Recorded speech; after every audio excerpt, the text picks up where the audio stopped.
দুধ নাকি? না, দুধের সব মালাই যেটা বলা হয় এটাই মালাই। অনেকে তো সাইনবোর্ড লাগাইছে মালাই, কিন্তু আসলে মালাই তো খবর না, বিভিন্ন দুধের সরের মালাই নিজেরা তৈরি করে এগুলো বেশি করে, এমনি কোনো অন্য কোনো ঝামেলা নেই। যেমন 60 টাকা দিবেন আপনি আমার জিনিসটা দূরে টান দূরে চা কিরে মামা, আমার ম্যাচটাকে দিতি না, হবে না, দেরি হবে একটু, চুলাটা মালাই চা হবে, অন্য চা হবে, খানদানিও হবে। 3টা জি জি, স্ট্রবেরি সিরাপ আছে, সিরাপ খেলে পারেন।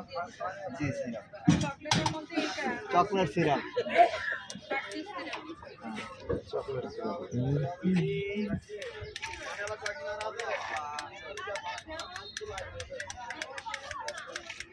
সব দিকে ডিস্টার্ব লাগাই দিয়েছে, কারেন্ট ফিরাও নাই। কারেন্ট থাকলে মোটর চালাই কি সুন্দর একটা ইয়া হয়, সাজ হয়।